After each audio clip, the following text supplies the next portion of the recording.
सिद्ध कीजिए कि वेक्टर x1 बराबर 3,1,4 तथा वेक्टर x2 बराबर 2,2,-3 रैखिक स्वतंत्र है अर्थात लीनियरली इंडिपेंडेंट है। ये क्वेश्चन BTUP 2020 में 2 मार्क्स का पूछा गया है। ओके, तो हमें लीनियरली इंडिपेंडेंट प्रूफ करना है। ओके, तो यहाँ पर देख रहे हैं कि x1 के ऊपर ये बार लगा हुआ है, इसका अर्थ होता है कि ये एक वेक्टर क्वांटिटी है। ठीक इसी प्रकार से यहाँ पर देखेंगे तो x2 के ऊपर भी एक बार लगा हुआ है, जिसका अर्थ है कि ये एक वेक्टर क्वांटिटी है, राइट। तो x1 और x2 क्या हैं? ये एक वेक्टर क्वांटिटी हैं, सदिश राशियां हैं। तो आप देख रहे हैं 3,1,4 का क्या अर्थ है? तो आप सभी लोग जानते हैं कि वेक्टर का x कंपोनेंट होता है जिसे आप i से रिप्रेजेंट करते हैं। तो यहाँ पर जो 3 और यहाँ पर जो 2 है वो x कंपोनेंट को डिनोट कर रहा है। ठीक इसी प्रकार से यहाँ पर जो 1 है और ये 2 है, ये वेक्टर के y कंपोनेंट अर्थात j को डिनोट कर रहा है, राइट। ठीक इसी प्रकार से अब आप समझ गए होंगे कि ये जो 4 और -3 है, ये वेक्टर के z कंपोनेंट अर्थात k कैप को डिनोट कर रहा है, यानी k डायरेक्शन में वेक्टर कितना है, राइट। तो आई होप आप समझ गए होंगे इन तीनों का क्या मतलब है, जो कि यूजुअली दिया होता है बट यहाँ पर लिखा नहीं गया है। इसे इसी प्रकार से डिनोट करते हैं, फाइन। तो अब आप समझ गए होंगे कि 314 और 2,2,-3 का क्या अर्थ है। यहाँ पर मैं वेक्टर के कंपोनेंट इसलिए बताया कि आपको पता है कि जो x डायरेक्शन में कंपोनेंट है वो x डायरेक्शन के साथ ही ऐड या सब्ट्रैक्ट होता है, राइट। इसी प्रकार से जो j डायरेक्शन में वेक्टर होता है वो ऐड या सब्ट्रैक्ट j डायरेक्शन के साथ ही होगा अर्थात y डायरेक्शन। ठीक इसी प्रकार से जो z डायरेक्शन में वेक्टर है, जो z कंपोनेंट है, वो z कंपोनेंट के साथ ही ऐड या सब्ट्रैक्ट होगा। तो इतनी बातें आई होप आपको समझ में आई होंगी। तो हमें लीनियरली इंडिपेंडेंट प्रूफ करने के लिए क्या करना होता है कि एक अदिश राशि लेंगे k1 इनटू जो वेक्टर x1 है, राइट। x1 वेक्टर में हम एक अदिश राशि स्केलर क्वांटिटी k1 का गुणा करेंगे प्लस k2 टाइम्स ये दूसरी अदिश राशि है, k2 एक स्केलर क्वांटिटी है, इनटू x2 वेक्टर बराबर, अब गेस कर सकते हैं कि क्या आएगा।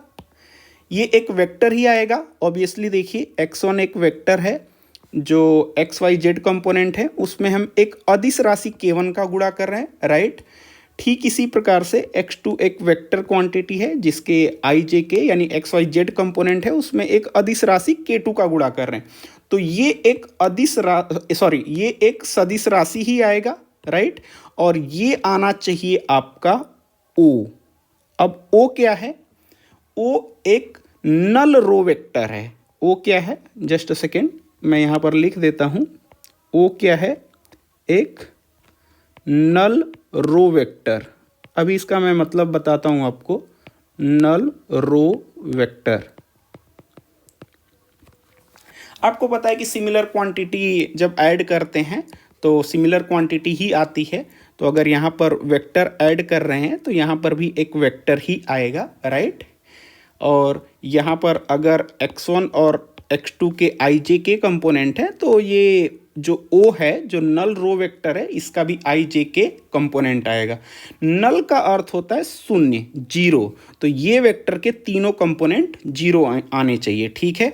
और इस केस में यहाँ पर यदि k1 और k2 जीरो आ गया, राइट, k1 और k2 अगर जीरो आ गया तो ये लीनियरली इंडिपेंडेंट कहलाता है। जस्ट अ सेकेंड, तो अगर यहाँ से हमने सिद्ध कर दिया कि k1, k2 जो कि रियल नंबर हैं, स्केलर क्वांटिटी है, स्केलर नंबर है, राइट, जस्ट एक नंबर है, k1 k2 आपका 0 आना चाहिए, ठीक है। अगर ये k1 k2 0 आ जाएगा तो हम कह देंगे कि ये वेक्टर x1 और वेक्टर x2 लीनियरली इंडिपेंडेंट है, राइट। तो आइए प्रोसीड करते हैं। So this is equal to, अब इसको मैं लिखता हूँ k1 और x1 वेक्टर, देखिए यहाँ पर आपका वेक्टर x1 दिया गया है, तो एज इट इज मैं इसे कॉपी कर लेता हूँ, राइट। वेक्टर x1 है ये, जस्ट लेट मी कॉपी। सो k1 time vector x1, right. ध्यान रहे ये x1 वेक्टर है तो 3 1 4 x y z कंपोनेंट है, राइट, ओके। ठीक इसी प्रकार से अब जो अगला टर्म है plus k2 times vector x2, right. तो यहाँ पर हमारे पास वेक्टर x2 दिया हुआ है, तो एज इट इज मैं कॉपी कर लेता हूँ। वंस अगेन मैं आपको रिमाइंड करा दूं कि ये जो 3 कंपोनेंट हैं वो एक्स वाई जेड कंपोनेंट हैं, राइट, इज इक्वल टू, अब ध्यान दीजिए कि अगर ये एक्स वाई जेड यहाँ पर 3 कंपोनेंट है, एक्स वाई जेड यहाँ पर 3 कंपोनेंट है, तो ये जो नल वेक्टर है ये भी 3 कंपोनेंट आएगा। और इस तीनों कंपोनेंट की खास बात क्या है, क्योंकि ये नल रो वेक्टर है, राइट, तो इसके तीनों कंपोनेंट 0 होंगे, राइट, ओके। नल रो वेक्टर का अर्थ ही होता है कि जिसके सभी कंपोनेंट 0 हों। नल का मतलब शून्य होता है, 0, राइट। तो यहाँ पर देखिए आप, यहाँ पर आपके 3 कंपोनेंट हैं, तो इनको ऐड या सब्ट्रैक्ट करेंगे। k1 और k2 कुछ नहीं है, एक स्केलर नंबर है, रियल नंबर है जिसे अदिश कहते हैं, राइट, स्केलर क्वांटिटी, एक नंबर जस्ट। तो ये तीनों को ऐड कर रहे हैं, यहाँ पर ऐड कर रहे हैं, तो i कंपोनेंट, j और k कंपोनेंट, अर्थात x y z कंपोनेंट। और यहाँ पर जो o है इसका अर्थ होता है कि इसके तीनों कंपोनेंट 0 हों, राइट। तो यहाँ पर ये जो वेक्टर आएगा 0, 0, 0, ध्यान रहे ये आपका नल वेक्टर O है, ये सारे 0 0 0 हैं, उसके कंपोनेंट हैं x y z, राइट। तो अब आपको पता है कि जो x कंपोनेंट है इसका वेक्टर x1 का ये है और वेक्टर x2 का ये है। तो अब x कंपोनेंट एक साथ ऐड होते हैं, आपको पता है कि सिमिलर डायरेक्शन में ही वेक्टर ऐड होते हैं, i कंपोनेंट के साथ ऐड होता है। ठीक इसी प्रकार से यहाँ पर हम क्या लिखेंगे, 3 times k1 plus 2 times k2, right. ये हमने x कंपोनेंट ऐड कर लिया, देखिए ये वाले आपके x कंपोनेंट है, ठीक है, जो यहाँ पर आया है वो x कंपोनेंट है, राइट। प्लस ठीक इसी प्रकार से y कंपोनेंट ऐड होते हैं आपस में। तो ये देखिए जस्ट अ सेकेंड, यहाँ पर देखिए ये x1 का y कंपोनेंट है और ये x2 का y कंपोनेंट है। तो ये k1 से गुणा होगा तो k1 हो जाएगा और ये 2k2 और ये y कंपोनेंट हो जाएगा, राइट। तो जस्ट अ सेकेंड, तो ये आपका हो गया k1 प्लस 2k2, राइट। उसके बाद प्लस, अब क्या है, अब ये आपका कौन सा कंपोनेंट है, ये आपका y कंपोनेंट है, राइट। उसके बाद आपका क्या बचा, z कंपोनेंट। तो x1 का z कंपोनेंट 4 है जो k1 के साथ गुणा होगा, और -3 है जो z कंपोनेंट है, तो वो k2 के साथ मल्टीप्लाई हो जाएगा, राइट। तो ये हो जाएगा 4k1 माइनस 3k2। ये कौन सा कंपोनेंट है आपको पता है, ये z कंपोनेंट है, राइट, ये z कंपोनेंट है, इज इक्वल टू 0, 0, 0, राइट। तो अब देखिए आपका ये जो x कंपोनेंट है वो किसके बराबर है, 0 के बराबर, राइट। x कंपोनेंट 0 है, अर्थात एक इक्वेशन आपकी बन गई 3k1 plus 2k2, just a second, 2k2 is equal to 0। ठीक इसी प्रकार से जो y कंपोनेंट है ये k1 प्लस 2k2 वो किसके बराबर हो गया, वो भी 0 के बराबर है। तो ये समीकरण एक था, और उसके बाद ये K1 y component plus 2K2 is equal to 0, ये आपका समीकरण 2 हो गया, राइट। और समीकरण 3 क्या बनेगा, जो z कंपोनेंट है ये वाला 4K1 माइनस 3K2, वो किसके बराबर होगा, वो भी 0 के बराबर होगा, राइट। 4K1 माइनस 3K2 बराबर 0। ये आपके पास 3 इक्वेशन आ गई K1 और K2 में। आप K1 और K2 को सॉल्व करके अगर K1 K2 दोनों अगर शून्य आ जाता है तो वेक्टर लीनियरली इंडिपेंडेंट होते हैं, राइट। तो किसी भी दो इक्वेशन से आप सॉल्व कर लीजिए। देखिए ये इक्वेशन है, ये है 2, ये 3, इस किसी दो में से K1 और K2 को लेकर के सॉल्व कर लीजिए। तो मैं समीकरण 1 और समीकरण 2 से ही सॉल्व करने की कोशिश करता हूँ, राइट। तो मैं क्या कर रहा हूँ, समीकरण 1 माइनस समीकरण 2 कर रहा हूं, आप फॉलो कीजिए। तो यहां पे 3K1 माइनस K1 तो कितना हो जाएगा, ये 2K1 हो जाएगा, राइट। और यहां से 2K2 माइनस 2K2 तो ये 0 हो गया।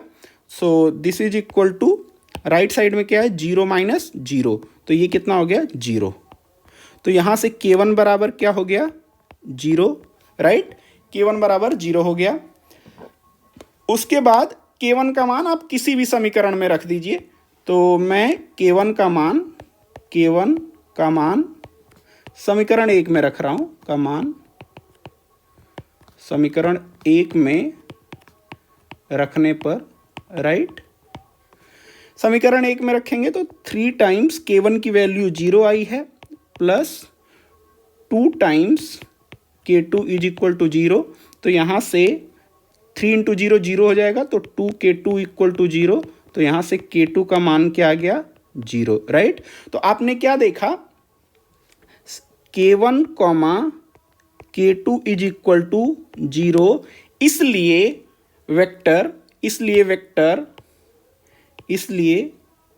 जो वेक्टर x1 वेक्टर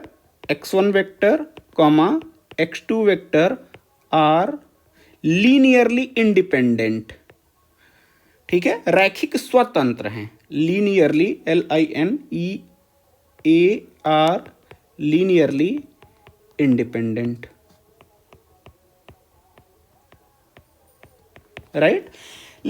अच्छा, अब ये आपका आंसर कंप्लीट हो गया, राइट, कि कैसे ये लीनियरली इंडिपेंडेंट है। अगर इस K1 K2 में से कोई भी एक नॉन जीरो आ जाता तो लीनियरली डिपेंडेंट हो जाता। लीनियरली इंडिपेंडेंट का अर्थ है कि ये जो वेक्टर x1 है ना, इसमें किसी नंबर का गुणा करके आप x2 को प्राप्त नहीं कर सकते, ठीक। और जब आप x1 वेक्टर को किसी एक नंबर से गुणा करके वेक्टर x2 प्राप्त कर लेंगे, उस केस में लीनियरली डिपेंडेंट हो जाता है, ठीक है, ओके। तो आपके लिए एक सवाल है कि अगर, इसको कमेंट करके बताइएगा, बहुत ही सिंपल सवाल है। अगर मैट्रिक्स A है, दूसरी मैट्रिक्स B है, मैं इसका गुणा कर रहा हूं और गुणा करने के बाद इन्वर्स ले रहा हूं, तो इसका रिजल्ट क्या होगा, ये कमेंट करके बताइएगा। मिलते हैं नेक्स्ट वीडियो में। Thank you so much.